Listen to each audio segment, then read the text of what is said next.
இந்திய விண்வெளி ஆராய்ச்சி நிறுவனம் இஸ்ரோவிலிருந்து 120 விஞ்ஞானிகள் ராஜினாமா செய்திருக்கிறார்கள். இந்திய அரசுக்கு சொந்தமான அறிவியல் தொழில்நுட்பம், உயர் தொழில்நுட்பம் தனியார் கார்ப்பரேட்டுகளுக்கு கைமாற்றி விடப்படுகிறதா? அதாவது ககன்யான், சந்திராயன் உள்ளிட்ட மிக முக்கியமான இஸ்ரோவின் திட்டங்களில் பணியாற்றிய 120 பேர் அண்மை காலத்தில் வேலையிலிருந்து வெளியே போயிருக்காங்க. இவங்கெல்லாம் யாரு அப்படின்னா, இந்தியாவுடைய மிக முக்கியமான திட்டங்களில் பணியாற்றிய தலைமை விஞ்ஞானிகள், திட்ட இயக்குநர்கள். இந்த ராஜினாமாவுக்கு பின்னாடி இருக்கக்கூடிய அரசியல் காரணங்கள் என்ன அப்படிங்கிற கேள்வி அடுக்கடுக்கா எழுந்து கொண்டே இருக்கிறது. ஒன்றிய அரசாங்கம் மக்களிடத்தில் இதற்கான விளக்கத்தை சொல்லணும். அரசாங்கத்தை விமர்சித்தால் ஊடகங்களுடைய பக்கங்களில் இது போன்ற செய்திகள் இடம் பிடிக்க முடியாது அப்படிங்கிற ஒரு நிலைமை தான் இருக்கு. இஸ்ரோவுடைய PSLV ராக்கெட் அந்த தொழில்நுட்பத்தை அதானிக்கு தருவது என்று ஒன்றிய அரசாங்கம் முடிவெடுத்திருக்கிறது. எலான் மாஸ்கனுடைய ஸ்பேஸ் எக்ஸ் நிறுவனம், அந்த நிறுவனம் இந்தியாவுக்கு வரப்போறாங்க. இந்தியாவுடைய வான்வெளியில் இன்னும் குறைந்த ஒரு உயரத்தில் பறக்கக்கூடிய பிரைவேட் சேட்டலைட்டை அவங்க மிதக்க விட போறாங்க. இந்தியாவுடைய டெலிகாம் மார்க்கெட்டை பிடிக்கிறதுக்காக. பெரும்பாலான ஊடகங்களில் வெளிவராத அதிர்ச்சிகரமான செய்தியை பற்றி தான் இப்போ நம்ம பேசணும். அதாவது இந்த மாதிரி செய்திகளை ஏன் செய்தித்தாள்களோ ஊடகங்களோ மக்களிடம் கொண்டு போய் சேர்க்கறது இல்லை அப்படிங்கிற அடிப்படையான கேள்வி நீண்ட நாளாக இந்தியாவில் இருக்கு. இந்தியாவுடைய ஊடக சுதந்திரம் ரொம்ப கீழே இருப்பதற்கும் அது ஒரு அடிப்படை காரணம். அரசாங்கத்தை விமர்சித்தால் ஊடகங்களுடைய பக்கங்களில் இது போன்ற செய்திகள் இடம் பிடிக்க முடியாது அப்படிங்கிற ஒரு நிலைமை தான் இருக்கு. சரி, அந்த செய்தியை பார்ப்போம். அது என்ன அதிர்ச்சியான செய்தி? இந்திய விண்வெளி ஆராய்ச்சி நிறுவனம் இஸ்ரோவிலிருந்து அண்மை காலங்களில் 120 விஞ்ஞானிகள் ராஜினாமா செய்திருக்கிறார்கள் என்கிற ஒரு அதிர்ச்சிகரமான செய்தி தான் அது. இந்த செய்தி ரெண்டு அடிப்படையான கேள்விகளை எழுப்புது.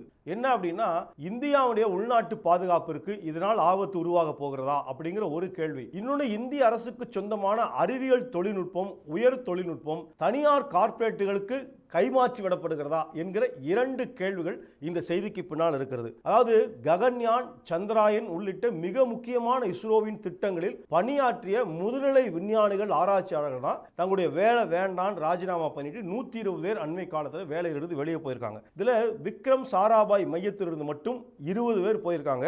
UR ராவ் மையத்திலிருந்து மட்டும் 80 பேர் போயிருக்காங்க.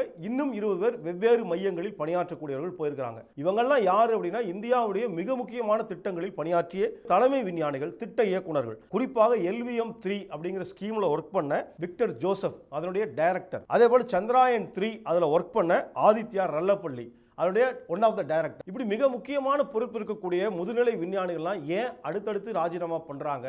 இது அரசாங்கம் அனுமதிக்கதா?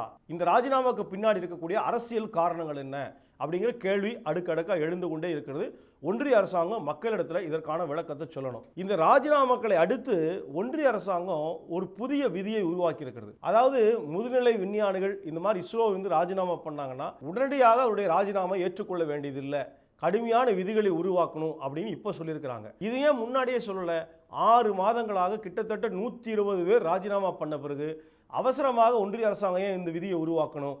இந்த விதி கூட ஏதோ ஒரு கண் துடைப்பு நாடகமா, மேலெழுந்த வாரியான நடவடிக்கையா அப்படிங்கிற கேள்வியும் இயல்பிலே இதோடு சேர்த்து எழுப்ப வேண்டிய தேவை என்பது இருக்கிறது. அதாவது இந்த பிரச்சனையை பேசுகிற போது ரெண்டு செய்திகளை இதோட இணைச்சு நாம பார்க்க வேண்டிய தேவை இருக்கு. இல்லைன்னா இது வெறும் செய்தியா போயிடும். அண்மையில் இஸ்ரோவுடைய PSLV ராக்கெட் அந்த தொழில்நுட்பத்தை அதானிக்கு தருவது என்று ஒன்றிய அரசாங்கம் முடிவெடுத்திருக்கிறது.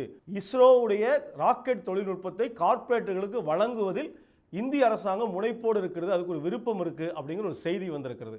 அப்போ அதற்கு இசைவாகத்தான் இந்த நடவடிக்கை இருக்கிறதா அப்படின்னு இணைச்சு ஒரு கேள்வி எழுப்ப வேண்டியிருக்கு. அடுத்து அண்மையில் வந்திருக்கிற இன்னொரு முக்கியமான செய்தி என்ன அப்படின்னா, எலான் மாஸ்கனுடைய ஸ்பேஸ் எக்ஸ் நிறுவனம், அந்த நிறுவனம் இந்தியாவுக்கு வரப்போறாங்க. இந்தியாவுடைய வான்வெளியில் இன்னும் குறைந்த ஒரு உயரத்தில் பறக்கக்கூடிய பிரைவேட் சேட்டலைட்டை அவங்க மிதக்க விட போறாங்க. இந்தியாவுடைய டெலிகாம் மார்க்கெட்டை பிடிக்கிறதுக்காக அதுக்கு அனுமதி கொடுத்துருக்கு அரசாங்கம் அப்படின்னு சொல்றாங்க.